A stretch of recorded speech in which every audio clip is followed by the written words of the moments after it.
Ok, estamos aquí con Miguel Romero. Bienvenido, señor. Hola, buenas tardes ya. Buenas tardes.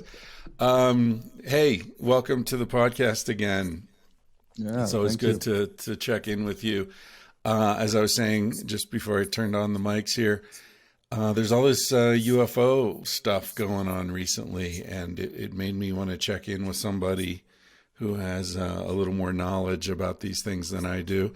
But before we get to that, let's just talk a little bit about what's going on in Mexico. What's happening down there? Oh dear, where do I even start? Without trying to get too political over here, but it's hard to talk about Mexico without getting political. It's right, exactly. Like for example, I was just checking how the former U.S. ambassador was trying to criticize this administration's strategy with cartels, basically saying, yeah, they're doing nothing. They're doing like, yeah, live and let live, a strategy which is not what Washington wants. And the Mexican president saying, well, yeah, fuck you. You don't get to criticize us. And at the same time, he's begging the United States for money, and he's begging the United States for more vaccines. So it's weird. And also we have obviously the vaccination campaign. My folks are over 60, so they got their first shot of AstraZeneca. Still waiting to hear when they'll get the second one, so I'll get to have a huge relief. God knows when I'm getting mine, because I'm only 47. And supposedly they'll begin inoculating us by June, but I'm not holding my breath. So there's that. We have elections coming, and things are getting really heated up. The Mexican president is basically very angry that the Federal Electoral Institute is kind of saying, yeah, you can't have it all, the way that you want to. That he wants his candidates to be accepted, even though they are crooks and they don't follow the rules. What party is he? He's the current president. He founded a party. He's been like in all the parties. Like he first was with the PRI, who was the party that held power for 70 something years here in Mexico, and then he moved to the PRD or PRD, which was like the left-leaning party that was started to get a lot of influence by the 90s. He was the president of that party at one point. And then he was the candidate of that party for two consecutive elections. But then when they said, well, enough is enough, let another guy run, he was, no, screw you. And he went and founded another party, which is the party is called Morena, which is like an acronym meaning National Regeneration Movement. But actually it's like a play word, because he wanted the name to sound like here in Mexico, that there's a lot of people who are devotees to the Virgin of Guadalupe, which is called La Virgen Morena. So he wanted to have that kind of like religious connotation, right? Right. So now they're the guys who have all the power, and he's keep amassing power, like destroying the institutions that took us like decades to actually have. And he wants more. And right now we have this judge from the Supreme Court who was going to have his term finished.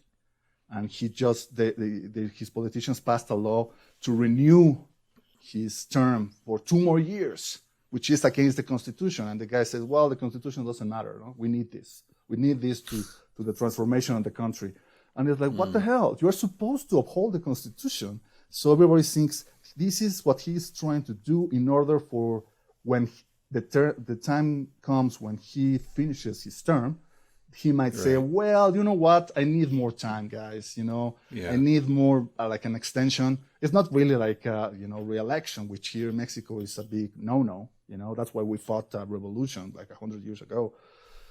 So it's like everybody says, oh, you're exaggerating when you're saying this guy is trying to turn Mexico and Venezuela. But there's all these signs like he's militarizing the country. He's undermining institutions. He's attacking nonstop journalists that are criticizing him. It's like, what's going on here? Why are we going back to a one-man rule here? We're supposed to be a democracy now. Is the general sense that elections are free and fair in Mexico? Yeah, it took us a long time to get there because back in the days of back in the days of what some writer call it the perfect dictatorship, because the party was always in power. They just changed, the guy, whomever was sitting in the presidency. But back in those days, they were the ones who were organizing the elections, and everybody knew the elections were fraud, they were always winning. But by a lot of hardship and a lot of, problems, we managed to get an independent electoral institute. Those are the guys who are in charge of running the elections.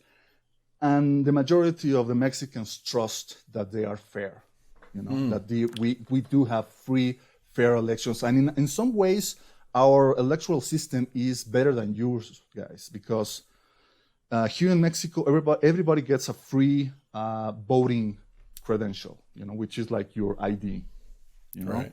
And we hold our elections in a Sunday, when the majority of the people can actually go and cast your vote, whereas you guys, for some reason, you do it on a Tuesday. What the hell is wrong with that? The whole thing's set up so that people with jobs won't vote. We don't want them to vote.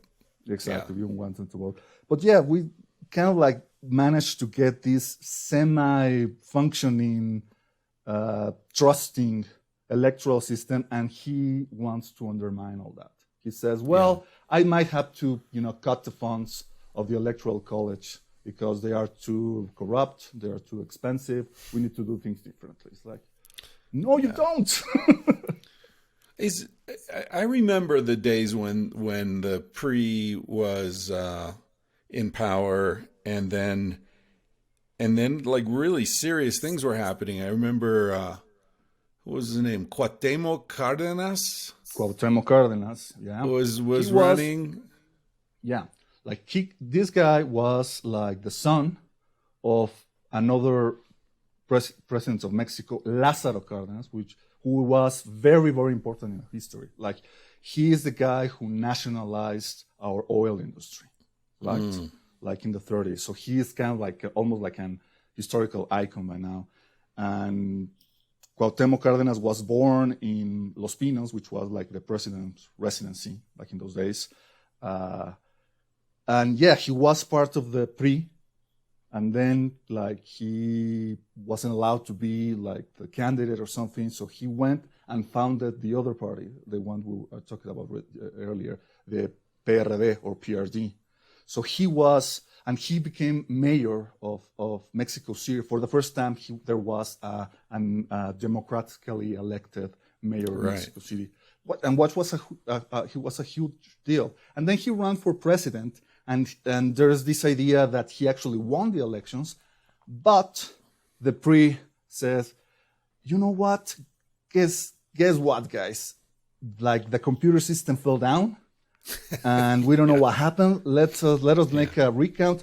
Oh, you see, our candidate won. Sorry, Cuauhtémoc, and that's what happened. So there was this major steal of the elections, right? And the guy never managed to become president. And then but he was like my understanding of it was that he was sort of like you say, he was a very privileged, he was the son of this president, this icon. He was born at the, in the Mexican White House. But then he sort of betrayed the ruling class and was a candidate of the people. At least that's how he was being Yeah, described. yeah, and he still has a lot of respect. He's been a very respected uh, political figure. Like he's the voice of reason. Yeah. When you want to have someone who is not to the really far right, like the PRI or the PAN, which is like our right wingers are the guys who are very much fundamentalists. Well, not fundamentalists, but they're very much into religion and they are against abortion and gay rights and all that thing. And there they are. Then they are the very radical left, like the communists, the socialists, and there are a lot of those in the new ruling party, Morena. And he was like center left, which is what a lot of people wanted, right? But unfortunately, he never managed to get that popular support. He's not that. I guess he lacks that kind of charisma that actually gets you the votes. Not like this so. What guy. about This guy? Vicente Fox? He was Vicente Fox. Yeah, he had. The he was charisma, pan, right? Yeah, he was pan. Yeah, exactly. And Lots of charisma. Yeah, he got lots of charisma, and he got a lot of people riled up. I voted for him. I was very excited. When he won, there were people in the streets, like cheering, like as if Mexico had won the World Cup in football. Like, we're the champions. And he promised there was going to be this amount of changes, and I really feel that he wasted that opportunity. Like that was the moment when we really needed to start from scratch, but he let many of the old corrupted ways to preserve. And it's kind of like Obama, man. Like you put so much expectation and high hopes on these guys, and they don't manage to deliver. And that's why you think, he was such a lousy president. Although now I think of him, and he wasn't that bad. He actually managed to maintain Mexico in a really strong, robust economic state. He managed to go through really rough times. I mean, 9/11 happened when he wasn't president, right? So that wasn't fun. But yeah, and then after that, it was Calderon, who was from the same party as his, and Calderon is the one who started like the war on the cartels, like saying, we need to hit the soldiers on the streets, man, because this is getting out of hand, and that's when the violence in Mexico skyrocketed. Skyrocketed, lots of deaths, and people don't. People will always be against him because of that, because you were the one who get the violence getting out of control. And then people voted for the old three, right? Like saying, let's get back to what we know that it kind of works with Peña Nieto, who was the most corrupt president ever. He was a total stupid. He was also not very smart. Like Trump, someone asking, hey, so how many books have you read, or tell us 5 of your favorite books, and they were like, he couldn't name 5, and then we voted for this guy, and this guy has been, oh Jesus, absolutely terrible. Like everything that he promised, he hasn't done it. Like he said, we're gonna take the soldiers out of the streets. He's actually giving the soldiers more power. Like he's getting the soldiers to build our new airport. And the new airport is a total mess. He's making our airport right in front of a mountain. So I don't know how that's going to work. Imagine, Chris, you might come to Mexico City and you're going to land in one airport, and then you have to traverse. Maybe if you have a connection, you will have to travel on land like 30 miles to the other airport and hoping to God you don't lose your flight. And through that famous Mexico City traffic too. Exactly. Hoping you don't get robbed. So what about what's the social, politics like in Mexico? For example, marijuana, legal or not? It's getting legalized. Oh, it is? It is actually getting legalized, although the process is is very slow because this president really doesn't have any interest on legalizing narcotics. But I guess they have come to a point and said, well, we cannot. This is the trend, right? We're seeing what's happening in the United States, and the United States is like saying, let's legalize everything. So I guess Mexico, in that regard, is kind of like riding that wave. But it's taking. Will that happen federally, or is that state by state? It's probably going to be. Maybe first it will be state by state in more progressive states, like probably here in Mexico City. There will be more leeway for people who want to. But the problem is that the laws they are writing are not great. Like they're making a lot of stupid things, like saying, okay, in a household they'll have a right to like have 5 plants per household. It's like, okay, what if more than one people in that household actually likes to smoke? Yeah, right. So are they going to forego of their rights just because they're in the same household? So it's a complicated discussion that is getting there, although people are more interested in other things, like, for example, our energy reforms. We see that in the rest of the world, there's that very drastic move toward renewables, toward greener forms of fuels. But these guys say, no, we need to save our oil industry. We need to go, this is the way to go, and we actually need to burn more coal. Do you guys have a lot of coal in Mexico? I know you have a lot of oil. We have, no, not so much oil as we used to have, like 50 years ago. No, actually, our oil wells are drying up. It is getting more difficult to get to that oil. And the oil that is extracted in Mexico is not of the same kind of quality that it used to be. That is like, has more sulfur, so it's lower, it's cheaper. And when you refine it, we get oil fuel, which nobody wants, but we burn it here in Mexico to make electricity. And that's why right now we have such higher levels of pollution here in Mexico City, because there's a thermoelectric plant that burns oil fuel next to the city. And every time, the pollution levels get up because of the plant, they say to people, hey, you cannot ride your car anymore. Right. To lower the levels of it's like don't litter while we dump all our shit in the river. But exactly. Don't use straws while we keep putting fishing nets in the ocean. Yeah. So what about some other things like where is Mexico in terms of gay rights, gay marriage, abortion, these sorts of hot button issues in the U.S.? I can never, it seems like in some ways Mexico is more liberal than the U.S. and yet more conservative in others, because Catholicism is obviously much more central to, for example, do you guys have Opus Dei and that kind of stuff involved in politics?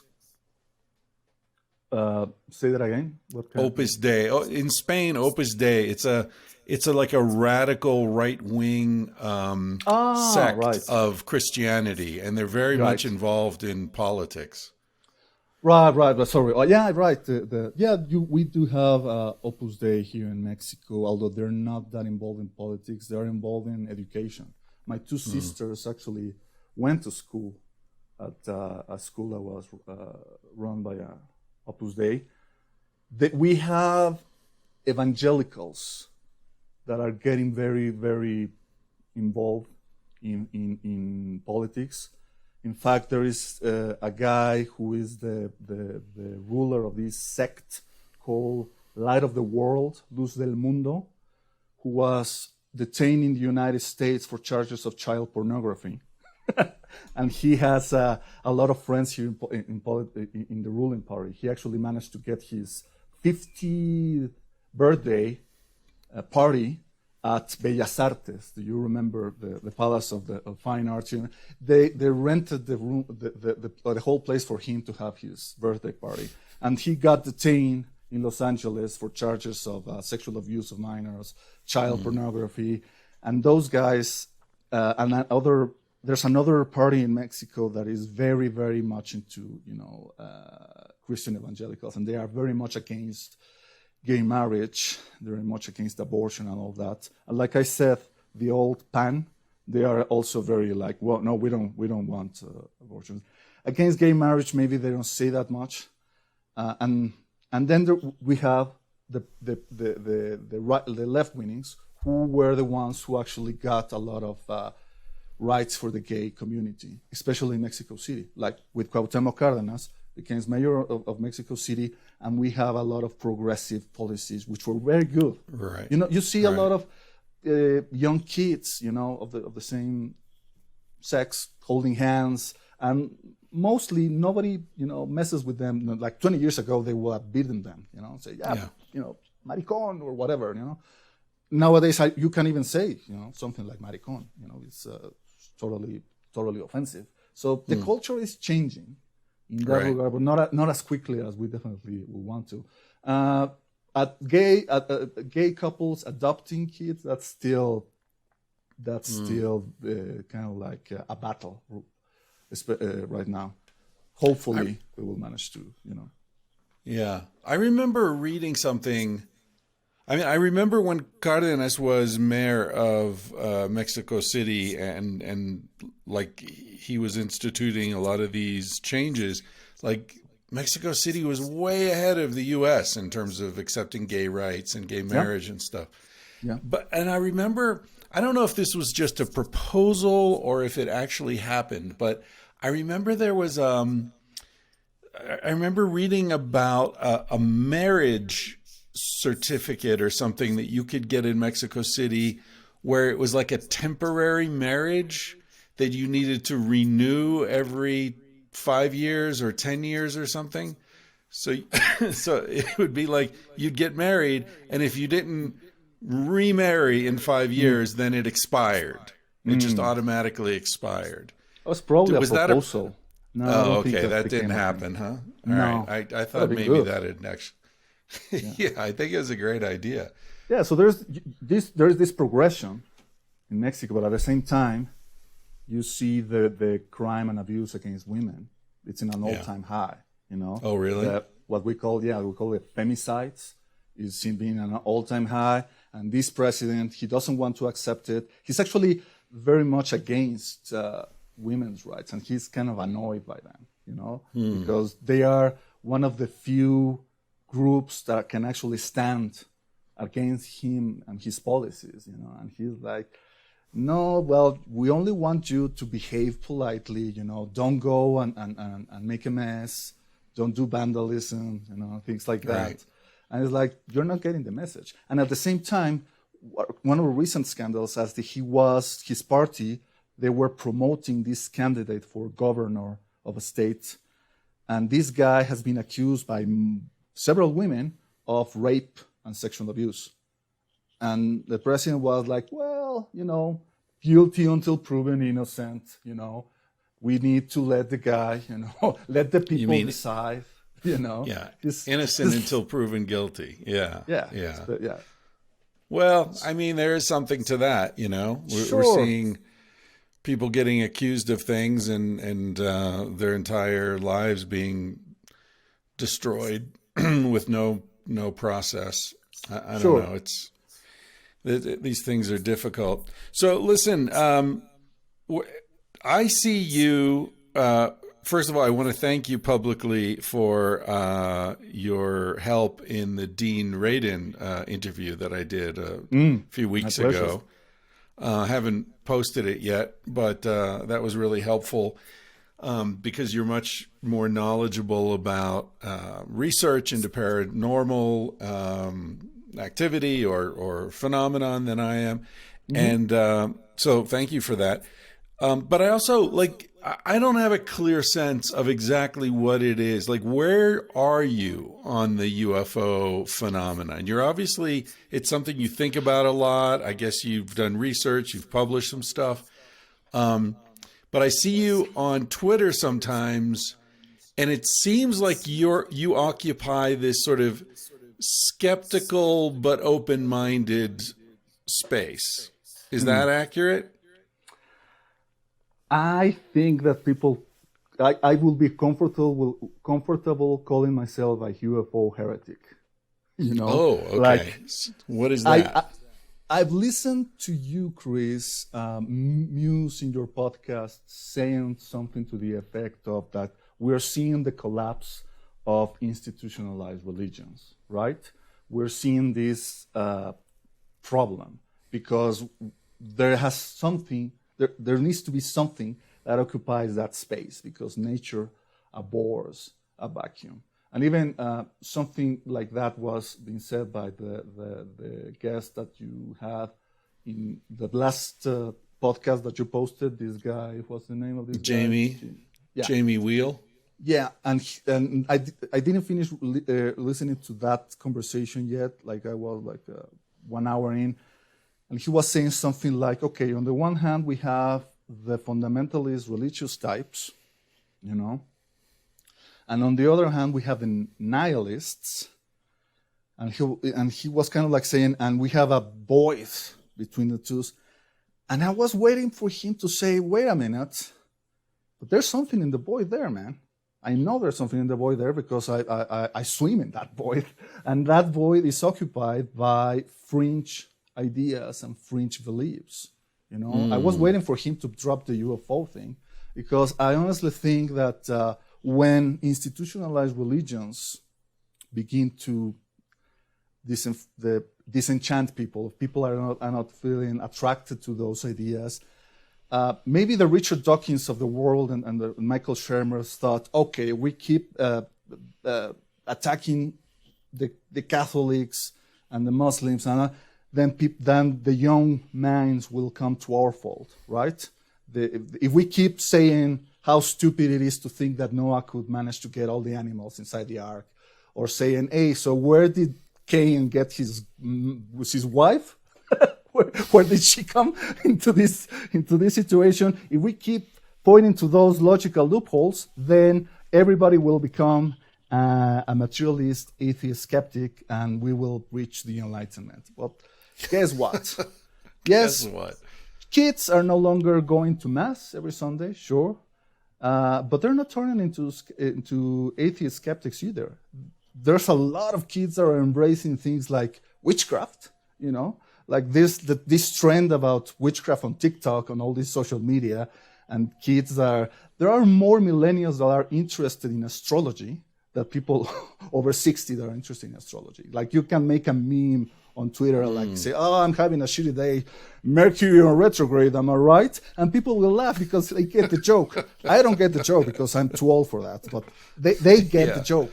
So there's this idea that UFOs and fringe concepts are starting to occupy a bigger space in these cultural discussions.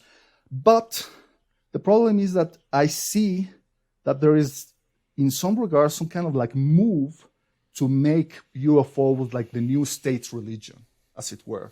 And a state religion needs to have certain rules and certain figures that you need to listen to. Or like, this is our Pope, we need to believe in what he says. And there are people like me who says, wait a minute, I have doubts. I have doubts about this new dogma that you want to feed upon my throat, like these things, I question them.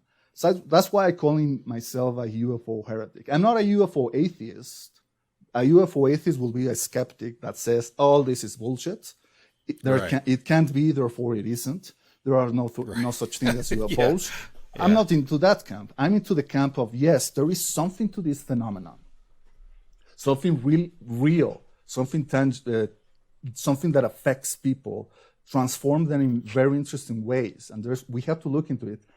But that doesn't mean I have to de facto believe in all the things that all these whistleblowers are coming with, like all these crappy videos that they say, oh, this is the best evidence we've ever had about UFOs. Like, are you fucking kidding me?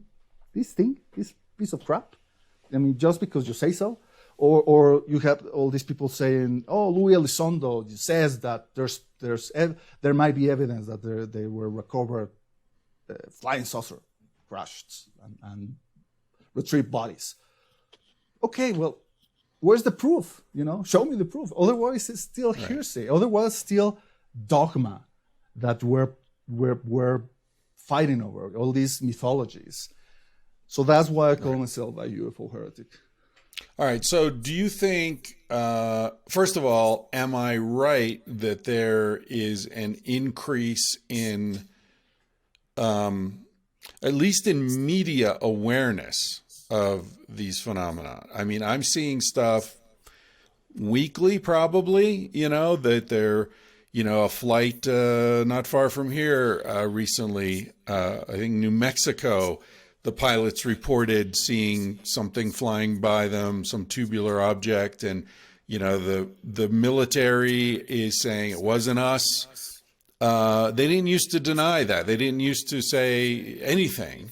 Right. These reports, these guys, these Navy pilots who were flying off San Diego, their reports and the military confirming, yes, what these guys are saying, we saw that. It showed up on the radar. It feels like two things. One, it feels like there's, at least in media, an increased frequency of reports.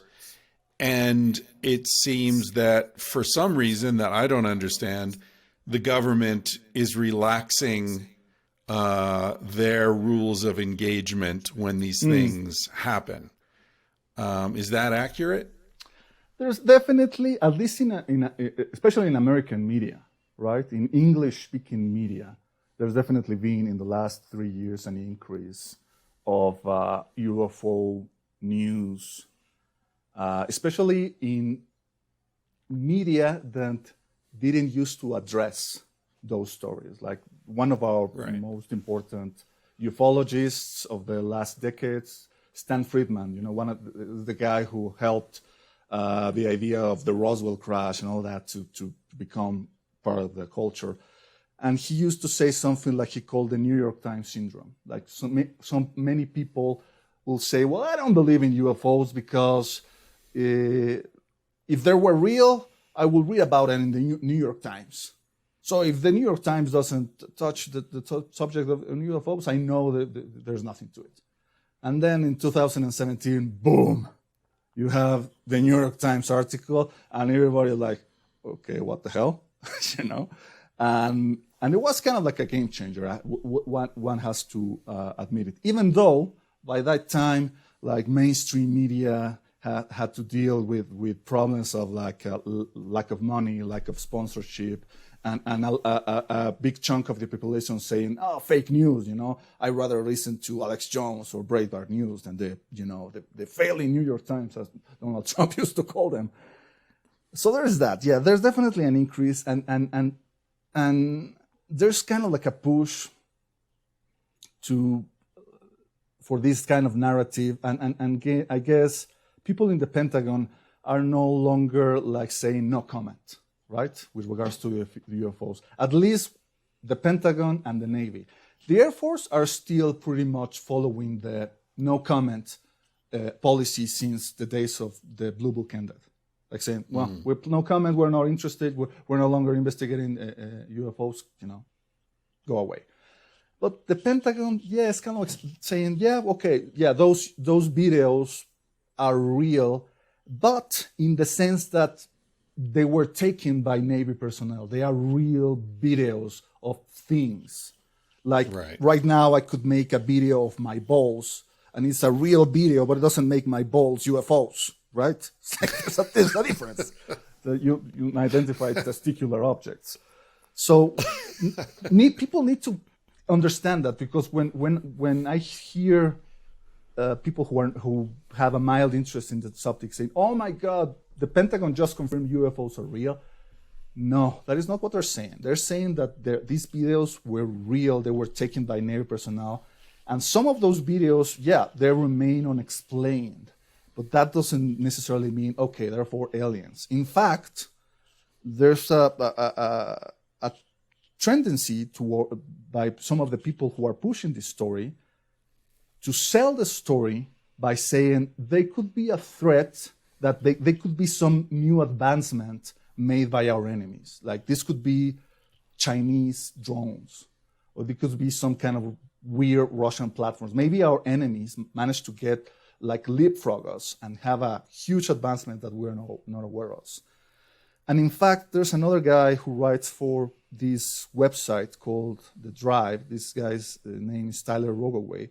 He posted some weeks ago a huge article, 10,000 words, kind of like proposing the idea of, yeah, our enemies are spying on us and they are counting on our skepticism or our bias towards UFOs for their advantages. That basically he's saying some of those things are low-tech spying systems that used by someone, maybe the Chinese, maybe the Russians, to spy on American war vessels. And they deliberately make them look weird. So as if a pilot sees it and say, what the hell is that? Is that a UFO? Well, I better not tell about this, because if I tell that I saw a UFO, people are going to think I'm a nut job. People are going to think I'm unreliable. So there's this stigma that maybe someone is using in their favor, like using it as like a weapon.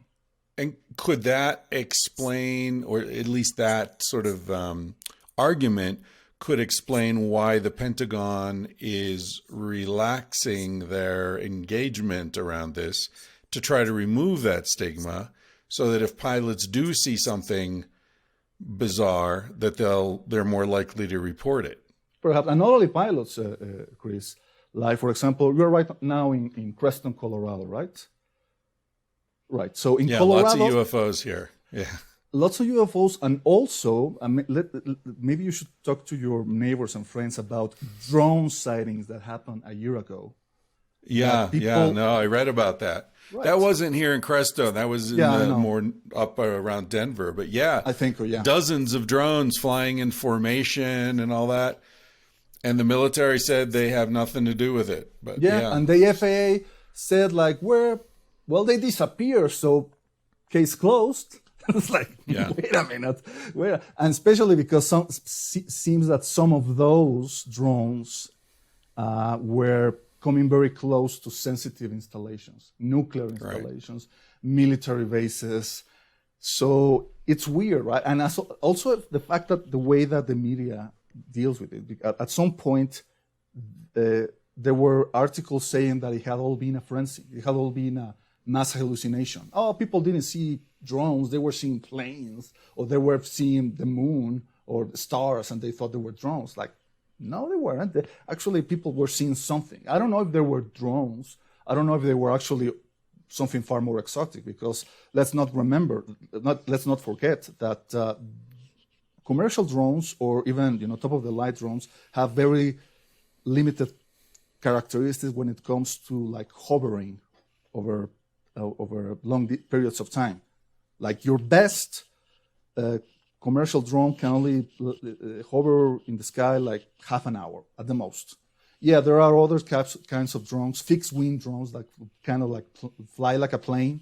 They can actually even lift off vertically because they have these little rotors on the top. They can stay there in the air for hours, sometimes even a day. But they cannot hover, and they cannot make instant acceleration, deceleration, or sharp turns, those kind of things. So there's also kind of like a trend towards saying, if you see something weird in the sky, oh, that must be a drone. I don't know. Therefore, drones can also be very risky to say, well, maybe there's actually something there that we don't know, and to say there is a drone is not really an answer. Well, the famous situation with the Navy pilots off San Diego, there were several things that they reported about what they saw that, I don't understand how it could be explained as like, oh, Chinese monitoring or something. Right. I mean, the fact that object had no visible means of no rotors, no propellers, no exhaust, its movement, this sort of shaking, the tic-tac shaking movement along the water. You know, it was like, what, 50 feet above the water or something. And then it accelerated at a speed way beyond what any known technology could, you know, way beyond drones or anything. And they picked it up 20 miles away on the radar, you know, from the ship. It's like, Right. there are a lot of things there that just can't be drones or some fucking Chinese, you know, weather balloons or something like that. Yeah, like there are alternative explanations that some people entertain. Like, for example, the idea that, yeah, the radar managed to see the targets going from, I don't know, 80,000 feet in the air to 20,000 almost instantly. And people say, well, there actually are systems that can fool radars into seeing virtual targets that are not really there, you know? And you can make those targets move in very peculiar ways. But those are systems that actually are made to fool electronic systems to detect things that are non-existent. Okay, that's one argument. And the other argument's like saying, yeah, okay, nothing physical could actually move in such a way. Sure. But what about if we're not talking about something physical, we're talking about some kind of projection, like holographic projection, or maybe some kind of like plasma type projection in the sky that almost like someone getting a giant laser pointer, moving it like that when your cat is like, oh my God, you know? Maybe that's what's happening with the That's Navy what the pilots. aliens are doing with us. They're showing lasers around. So There's actually a very funny cartoon of, a guy with the laser pointer and the cat's going crazy. Stupid cat. And then there is the UFO moving in the city and saying, stupid humans. And some people I know made really interesting comments about that. The idea of how the phenomenon seems to be toying with us. Almost like, we are the cat, and these guys are dangling something from time to time to make us react in such a way, and to make us learn. That is the whole idea behind Jacques Vallée's control system. That the best way you have to reinforce some lessons into a person or into an animal, you don't make it by having regular exercises or regular tests. You may have to make them irregular from time to time, you know. Otherwise, people, you know, get bored or the animal gets tired. So you need to make it. You need to add a level of randomness into the test, into the system, in order to reinforce the lesson. Right. So do you remember that there was a case at the Chicago airport? Yes. Maybe about 10 years ago? The O'Hare, I think it was 2006. Okay. Right. Yeah. So 15 years ago, the O'Hare airport. Yeah. That was, it's one of the things about this phenomenon or this area that intrigues me, how this was, I don't know if it was in the New York Times but it was mainstream news. It was reported all over the place. This thing was hovering, like sort of right outside one of the gates, and hundreds of people saw it. Yeah. The pilots saw it. It was on the radar. It was just like police, like everybody saw this. And everybody was just like, what the fuck is going on? Right. I don't remember seeing photos or videos of it. No. Apparently, there's never been any photo of the UFO. There's been a few that appear and say, well, those are fake. You know, those are not real photos. But no, not to my knowledge. So hundreds of witnesses, they all saw the same thing. It's reported in major media, but no photographic evidence. All those hundreds of people. Yeah. Right? We had cell phones with cameras in 2006, right? Yeah, although not that as good as the one we have now, yeah. But good enough to take a picture of a fucking flying saucer outside the window, right? Of your gate at the airport. So why was there no photographic evidence? And what the fuck happened to that story? It was like one of the craziest things ever, and then 2 days later it was gone. Sure. Well, I mean, to answer the first question, we enter into the realm of how people react during a very unexpected situation, right? Like how many people manage to get like a car crash, in real time with their cell phones, how many people actually manage to get, in the right time and the right place. Also, when something very unexpected happens, like for example, right now, if, I walked on the street and there was an elephant crossing the street. Like, what the fuck? Probably you will be stupefied for a few seconds.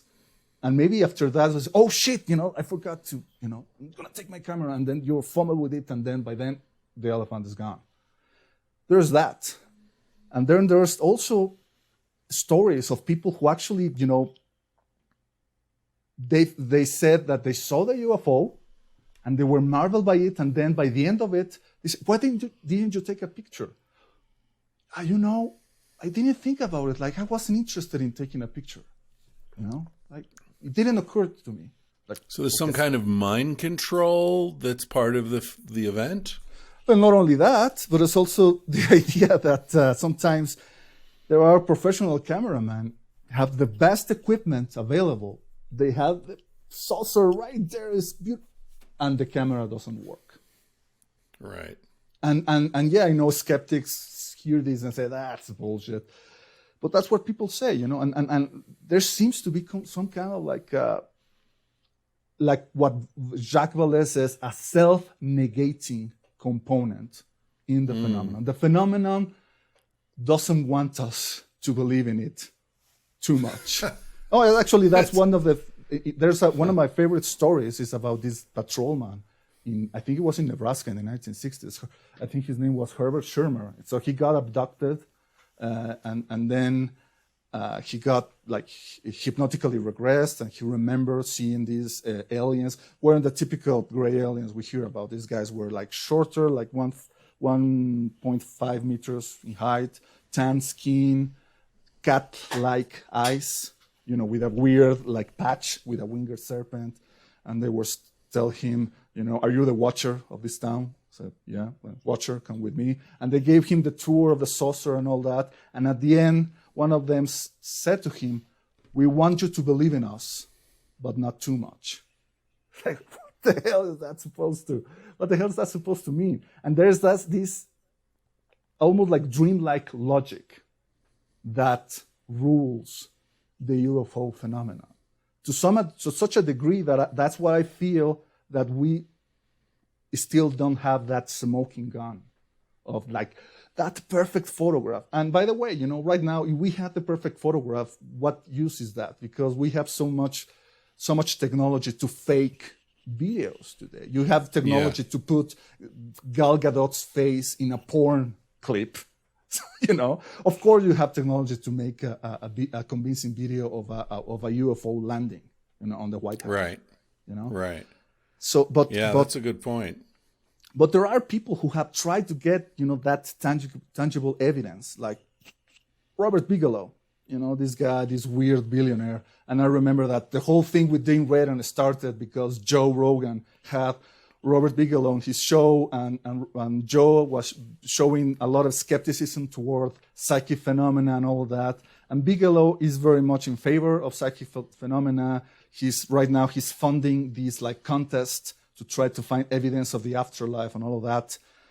And Robert Bigelow used to own this weird place in Utah called the Skinwalker Ranch, when all sorts of really, really weird activity has been purportedly reported all over, for decades. And these guys had cameras. These guys had sensors. It had like boots on the ground, like he had guards patrolling the perimeter. They never managed to get like, this is the photo of the portal opening and the UFO coming out of the Stargate. They never managed to get. They had a lot of weird things happening to them, like all of a sudden, all the camera cables, like connecting with the power, disconnecting them. It's like someone physically plugged out the cables from the cameras. Listen, what the hell? Or other weird things, like happen, but nothing really with which you will be able to convince like a panel of scientists. Like, right. There's something that eludes us, Yeah. There's a very famous, there's a comedian who once made this bit about Sasquatch, saying, well, the reasons all the photos of Sasquatch are blurry is because Sasquatch is blurry. Right. He's an out of focus monster, so beware. And I feel, I know he was making a joke, but I kind of feel like maybe he was into something. Like there's something in the phenomenon that maybe needs to be connected to our consciousness in order to actually fully manifest here. But if we try to capture it with our instruments, then what we get is fuzziness. We don't get the thing what we want, the sharp photo of the UFO gleaming in the sun. Like, oh my God. When you see those photos, 99% of the time, those are fake. Right. What do you think about crop circles? Well, like I told you, I know for a fact there are people who make the circles, right? Yeah. There's a guy who has been interviewed by some of my friends who was actually the only guy in England who was charged with the crime of making a circle, with trespassing. And obviously, farmers, they hate the crop circles because, they tamper with the crops and then all the tourists that go and they want to meditate and take the crystals and kumbaya. They hate that. But even though I know there has to be a human component in the crop circle phenomenon, I still feel that the crop circles have something very interesting going on. Like this guy, for example, telling this anecdote of saying, okay, one night I couldn't rest, I couldn't sleep well. So all of a sudden I had this impulse to go all by myself out to the field, to a field. I chose a field at random, and I decided all by myself to make a little crop circle, And then I saw, or I heard that there were some people there, and I felt that they were going to see me. But all of a sudden there was like this mist coming, which managed to conceal me so I could finish the job. Then when I finished, I joined these guys who were there in the field, and I went to see what they were doing. And yeah, these guys were crop circle enthusiasts, and they told him that they actually had chosen that field to try to ask for a crop circle to manifest. And what was incredible is that the design that they had kind of like chosen to manifest in the circle is the design that this guy did, out of, sheer, as a whim. That is the design that he chose, and that is the design that he made. So what happened here? Right. Is there something going on that someone took the control of this guy and put the impulse in him, like, you go outside and make this circle, And these guys also report all sorts of weird stuff, like seeing orbs of light, like moving in the field, and sometimes chasing them, or sometimes they even report weird time slips, in the sense that they are working in the field and they see, oh my God, the sun is about to come out. We are not done yet. We need like 2 more hours. All of a sudden, almost like in the Bible, they keep working and the sun is not coming out. It's like, what the hell's happening, And like, it's almost like they're entering some kind of like time dilation. So what I'm saying here is like, yeah, the crop circles are very interesting to me, and not as some kind of like proof of alien intervention, but there's some kind of like almost like a magical ritual going on there. It's almost like the circles are glyphs, and they are living glyphs because they are made of living matter, right? And the fact that these guys, the guys who make the circles, the authors, they choose to remain anonymous, that gives them some sort of like power in the imagination of the people, Like you're not giving the trick away, and that instills something very mysterious and very interesting. It's like all the movies with Stanley Kubrick, 2001. It's very ambiguous, and some people hate it. Like, what the hell happened here? Explain it to me. And Stanley Kubrick said, no, I want people to get their own conclusions. That ambiguity is very powerful if you're making some sort of magical ritual. Yeah, I agree. And when you were talking, I was thinking, you're talking about the guy who had this impulse to go out, and the image that he created was the image that these people had sort of prayed for or whatever. Mm-hmm. I was thinking about how interesting it is that things can be both fake and real at the same time. Yes. Yeah. Yes. Mm-hmm. There's definitely, and this is something that makes people uncomfortable, but there's hoaxes have a role to play in this story. In ways that are kind of annoying. Like, for example, one of my favorite UFO cases of all time is called the Humo affair. And this is something that was very, very famous in Spain. Maybe you even heard of it. There were these letters that were received by researchers in the 60s and 70s in Spain and in France, Latin America, Argentina, and all that. And basically, these letters were sent by extraterrestrials, like we're saying, yeah, we have a right to your planet, and we're not going to like openly reveal ourselves, but we're going to give you information about our culture or whatever, right? And these letters were very detailed in technical data. It wasn't like the foosy-woosy, new agey mumbo jumbo that contactees used to say when the people tried to ask them, oh, how do the flying saucers fly? Oh, well, they used like the energy of the universe. Like, no, these letters actually got into nitty-gritty information to the point that some scientist says, well, this was either made by a genius, a group of geniuses, so these are real. To make a really long story short, in the end, it turned out that the letters were in fact fake. They were made by this guy who tried to pull a stunt on ufologists. Although he said at one point that he had received help from some kind of like foreign intelligence agency, like the CIA or something like that.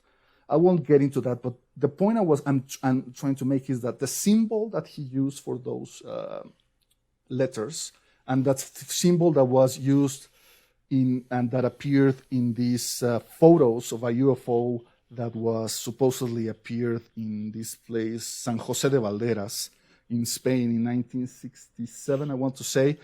And many people think the photos are fake. I agree. But that very symbol also appeared in a very famous case in the Soviet Union by the end of the regime of the Soviet Union, by the time of the perestroika, in a city called Voronezh, in 1990, I want to say. I don't know if you remember that. It was kind of a huge deal because that's like the first time that the Russians opened up about the UFO activity and say, well, yeah, this thing happened, and there was this craft that landed on a park where there were children playing, and there was this giant that appeared with a one like a cyclope, and it pointed something at one of the kids, and the kids disappeared, and there was a robot. A crazy-ass story. But you see the pictures that the children, that witnesses, made of that case, and there is the UFO symbol, the Humo symbol. So what's going on here? How is it that a symbol from a fake UFO case appears in what, in my opinion, is still a real UFO case? What's with and it's the tricksterish aspect of the phenomenon that what confounds both the skeptics and the believers. This is not what space travelers should behave like. Space travelers should land on the White House once and for all. Like, take me to your leaders. Go and shake the hands of Obama or Biden or whatever, and okay, so now we know these guys are real. But that's not what's happening here. We see these like magic trick, like this spell cast upon us like almost like if someone is toying with us. And now the way that it's toying with us is that it's using the saucer, thingy, pull on a string, and they pull on the alien mask. And once we get tired of the alien mask, they'll put on another mask, just to keep on with the ruse. Well, it sort of brings us back to where we began, where you were referencing my conversation with Jamie Wheel and this idea that the secularization of the world, they're nihilists on one side and true believers on the other. I think you're right that in the middle, I feel like belief and faith is itself a magical energy. For sure. And it conjures reality. Yes. I'm thinking, when people get together in a temple or a church or around a fire or whatever, and their faith merges and their belief merges, and it's structured through some sort of a ritual, they will experience something that is real. Their experience is real.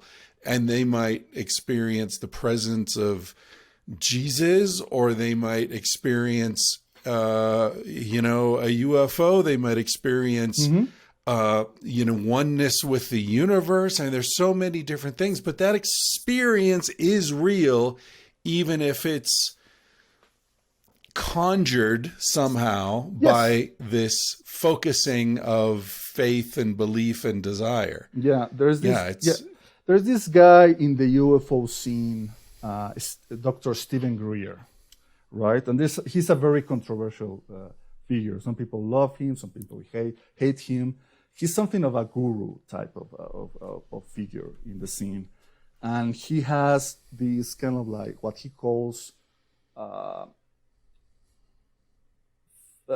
5D protocol, basically like protocols that a group can follow if they want to make contact with the aliens or the UFOs, and it's kind of shady, because if you read it, it's like, you go with these guys and you pay $5,000 or something like that to be in the spot, and it's like, wow, what a scam.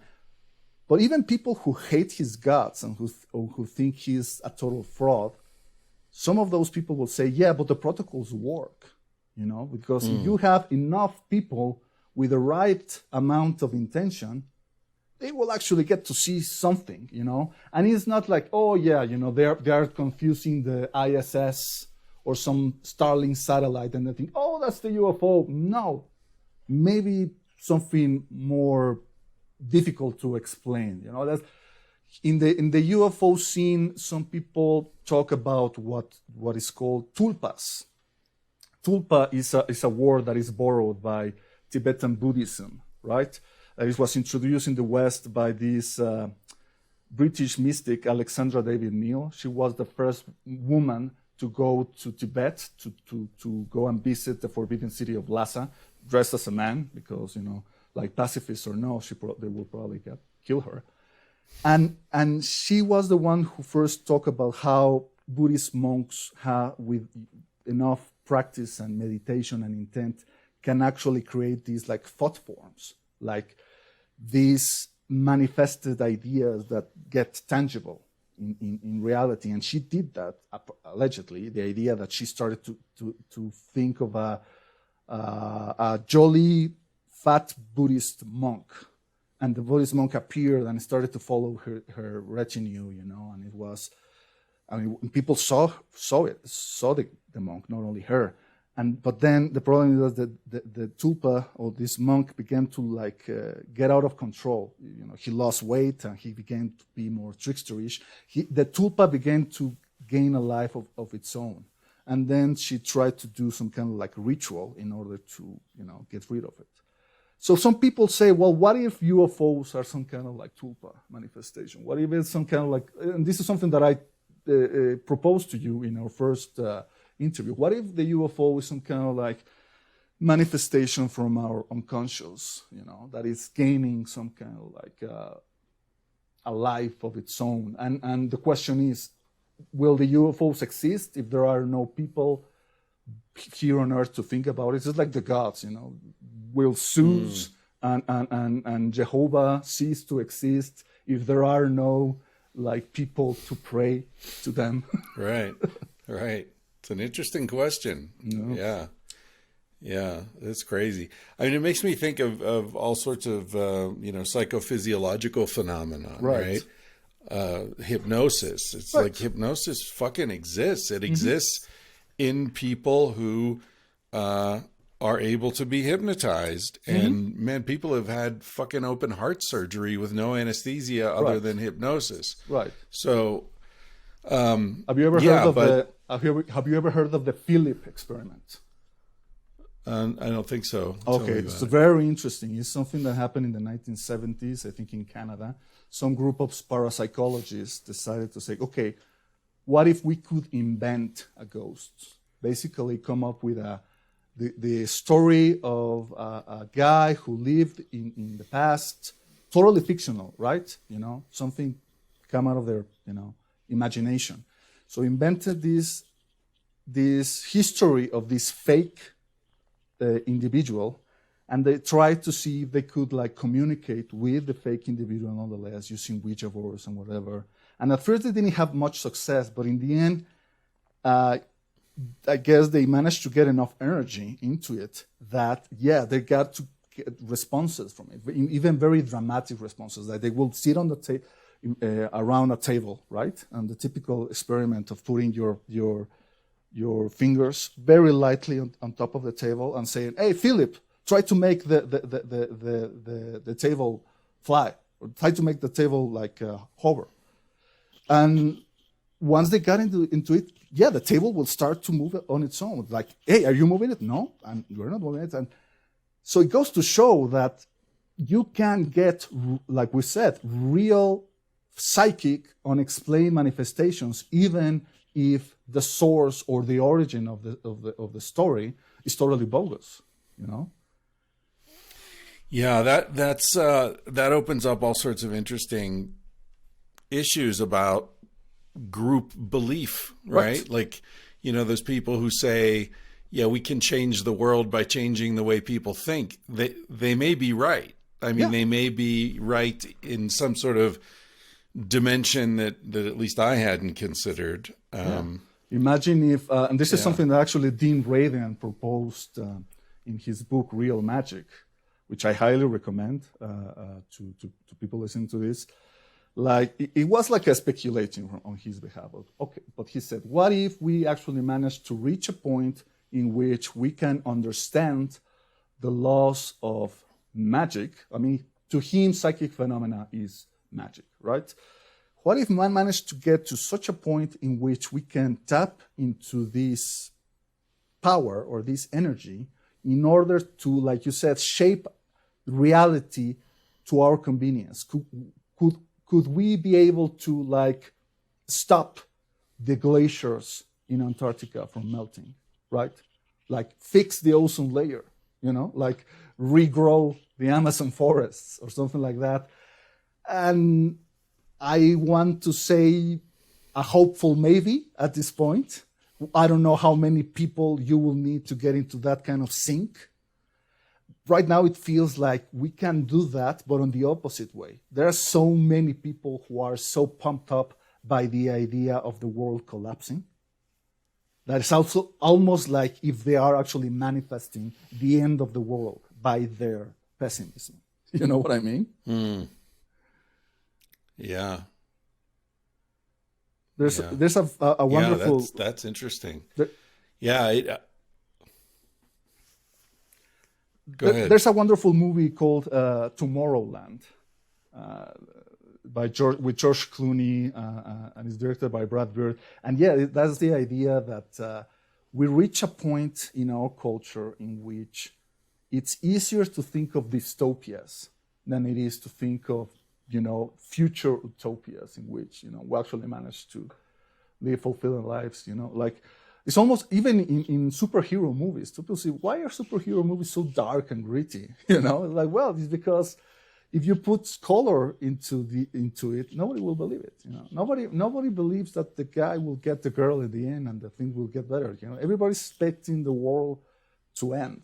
And in the movie, they make the argument, well, it's easier to think of that because in the end, you want the world to end because it's such a release from your duty to try to do something about it, to try to, be creative, fix problems, put effort into it. It's easier to give up and say, well, I'm just going to sit here and die, let the asteroid come, or let the aliens come and invade us. And on the other hand, there are the people who think that we only need to wait for the aliens to come and save us and to usher us into the new level of existence, and we'll enter into some kind of like a Star Trek kind of fantasy world, and we will be joining the Galactic Federation and yada, yada, yada. And I feel that's also a pernicious fantasy, like saying, no, nobody's coming to save us, guys, Yeah, the asteroid is coming and it's going to hit us. And we are the ones who need to do something about it. We cannot and maybe that's something about it is using our intention, using the power of our mind, which I feel is untapped. We're talking about psychic phenomena that is totally exists. We in this regard what skeptics say. People say, nah, it's bullshit.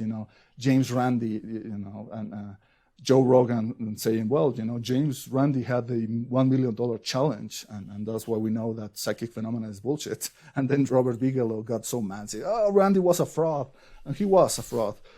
But yeah, the idea is that, I guess what I'm trying to say, I'm rambling here, and that what I'm trying to say is that we need to do something about it, and we have all this potential that we're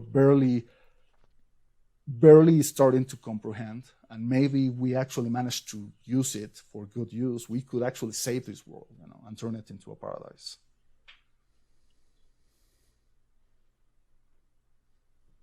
Fuck yeah. All right. Miguel, thank you, man. I did not expect this conversation to be so uplifting. I appreciate your perspective. Okay, I'll try to, I'll try to do better next time. No, it's great. It's great. Thank you for your time, brother. Okay, no problem, man. Anytime.